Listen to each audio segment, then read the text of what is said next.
pretty much every single boss fight you have to beat by finding an exploit. Because with dragons, it's always stand in an archway, like it's an earthquake. Exactly. And then, like, maneuver pillars in between you and the dragon when it breathes on you. Yeah. Actually, what I found useful was to do the quest with the dog. And the dog, when you fight a dragon, is really, really good at pulling the dragon's aggro, and the dog is invincible. Oh, is it? So the dragon was just like there, breathing fire at this immovable dog, while I run up and chop it in the arse with a big axe. That's right. Very clever. There are worse strategies. Yes. Yeah, although it kind of undermines this feeling that you're supposed to be the legendary dragon slayer, and you're the only one who can do it. Yeah. When you've got a dog, you need a dog to help you out with that. Do you have any comment on the similarity between the ZP Imp and the Android? Oh yes, this one again. Oh, I'm sorry. This has been brought to my attention a few times. No, it's fine. I really don't know at this point. I mean, it looks similar, but it's not that complicated an idea. All right, fair enough. And I think it would be flattering myself too much to say that I was like popular enough for Google to rip off. But even if they did rip me off, what the hell am I going to do about it? Because they're fucking Google. They own everything. Pretty much. They own me. They own you. They probably own that kitten face that I put on. What do your parents think about your work? Because this is someone who's been asking this question because they want to get into doing work in video games, but their family thinks that video games are stupid. Yeah, well, my family have never really approved of what I do. My hot tip in that regard is to move 12,000 miles away. So good. That seems like last time I saw my mum when she came to Australia, she said we were talking about my work, and she said, "As long as you're happy," in the most passive possible way. So I said she was being passive aggressive, and she started crying, and it was all.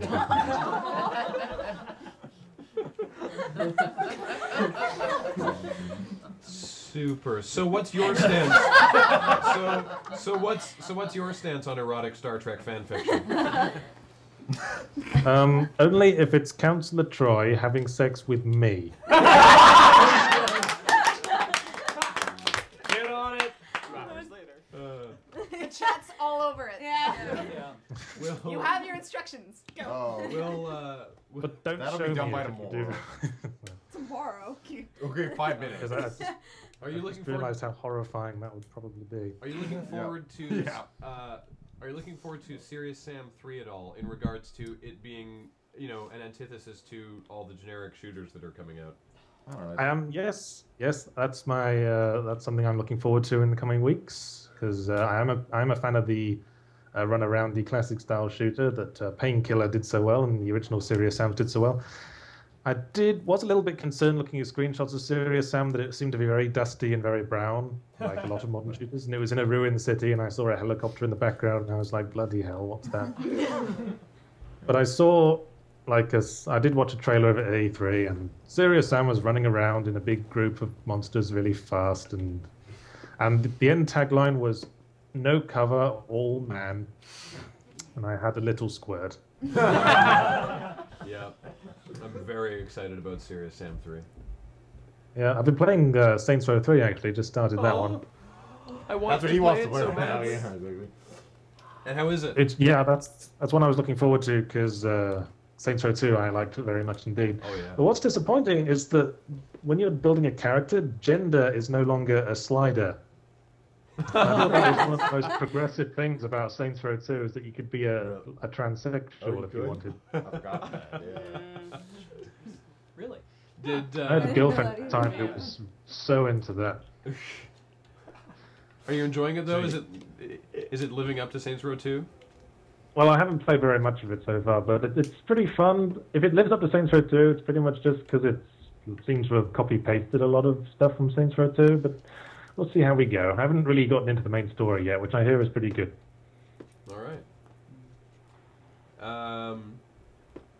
Have you ever have you ever been? Oh, okay. Have you ever played a video game and come to a section that, on purpose or not, has made you laugh yourself to tears? Oh, I wouldn't say to tears because I'm emotionally repressed and British like that. Well, you're British. Yeah.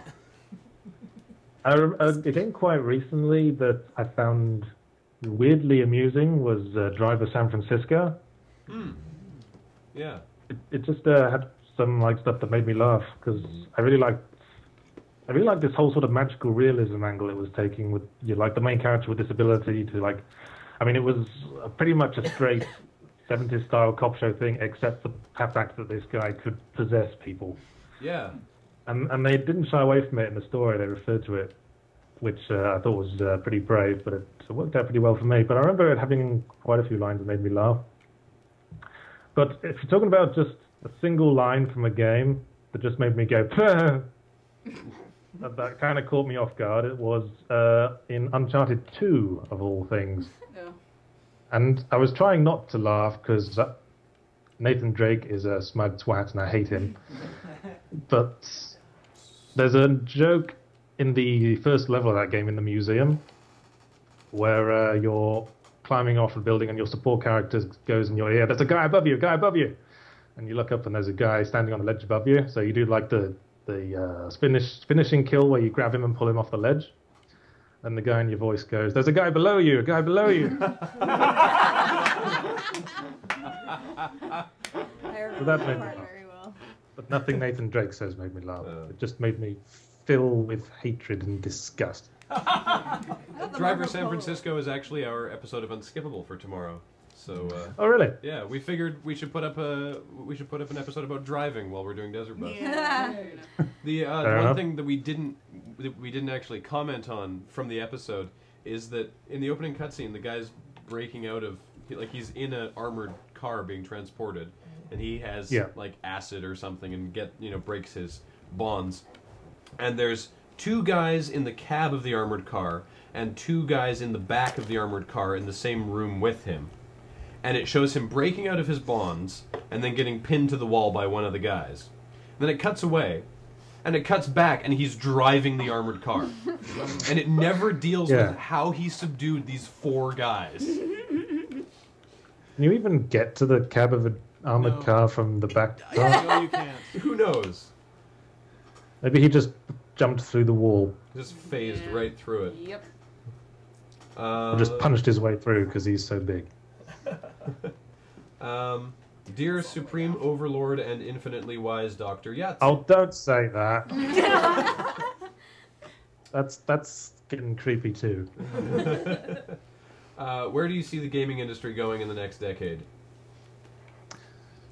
You know, what's interesting about the game industry now is that I have no idea. And very few people seem to know at all. Because for the longest time, the games industry was just about having the best graphics in your console. And we kind of reached a peak of that.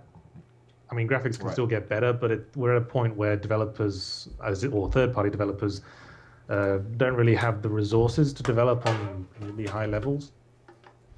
So that's what led to this weird sort of experimental period with motion controls and 3D and Kinect and whatever else. And your guess is as good as mine at this point, because what I think we need to really shake up things, and I remember making this point in a column once, what we need is another dual analog sticks, which is something that adds a whole new dimension to gaming, and we wonder how we ever did without it. Right. But that isn't actually adding a new dimension, that being the third one, which is hokey. Yeah. How we're not making sequels? New original ideas. Oh my god. Well, what's cool about this year is that most of the titles are third installments of trilogies, so hopefully there'll be some new installments next year in the next round of IPs. Mm-hmm. What? Yes, no, I'm going to wrap up with it. Dear Mr. Dr. Yahtzee, could you please critically review Graham's facial hair? I can't actually see it on the stream at the moment. I'm a bit behind you. Oh. Hang on. Can you switch back to... They can. I can still see myself talking. It's probably going to be talking for a while. So while I'm waiting to look at your facial hair, do we have another question? Yeah, sure. Why did you, no, wait, hang on.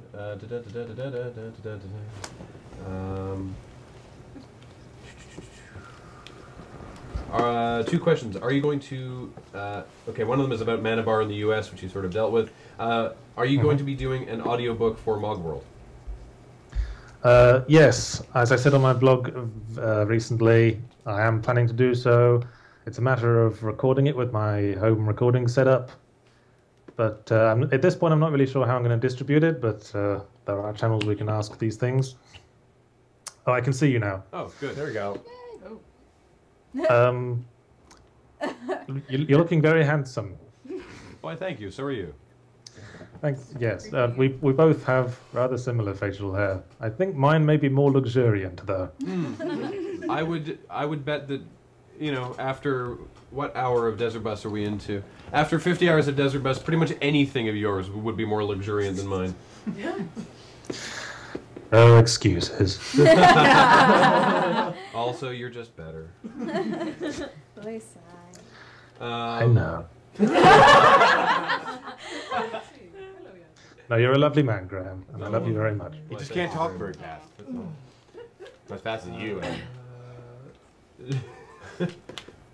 Dear Yahtzee, please keep your voice out of my every condescending thought. I think it's impossible. Okay, I will do that. I get the impression that this person now thinks condescending things in your voice, which is actually kind of awesome. Yeah.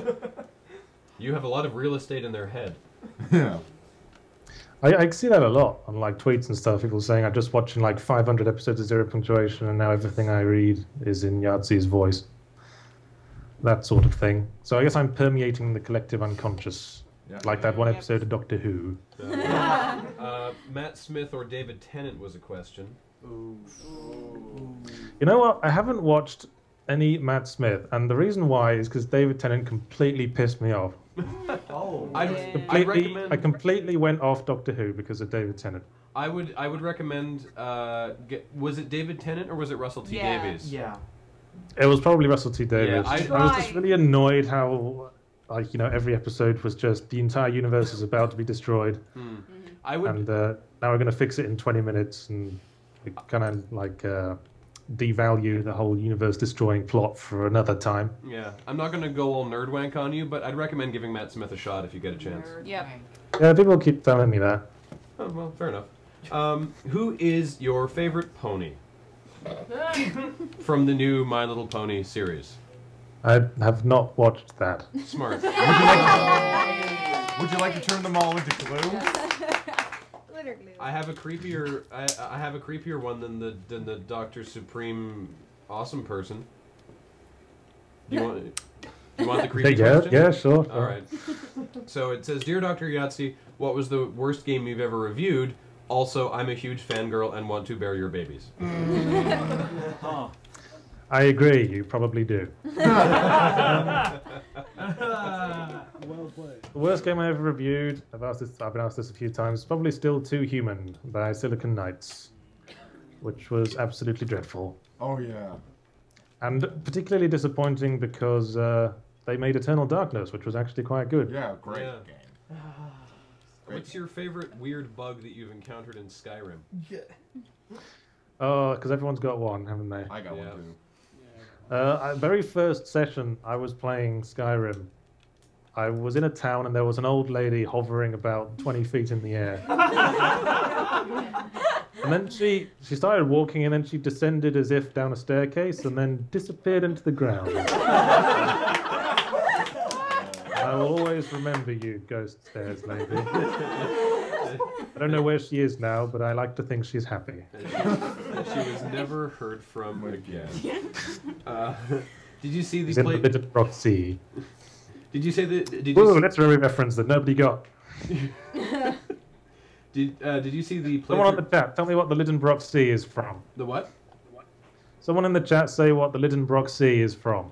All right, let's see what the chat has to say. There's a lag, of course, so it takes a sec for the chat to catch up. Delay.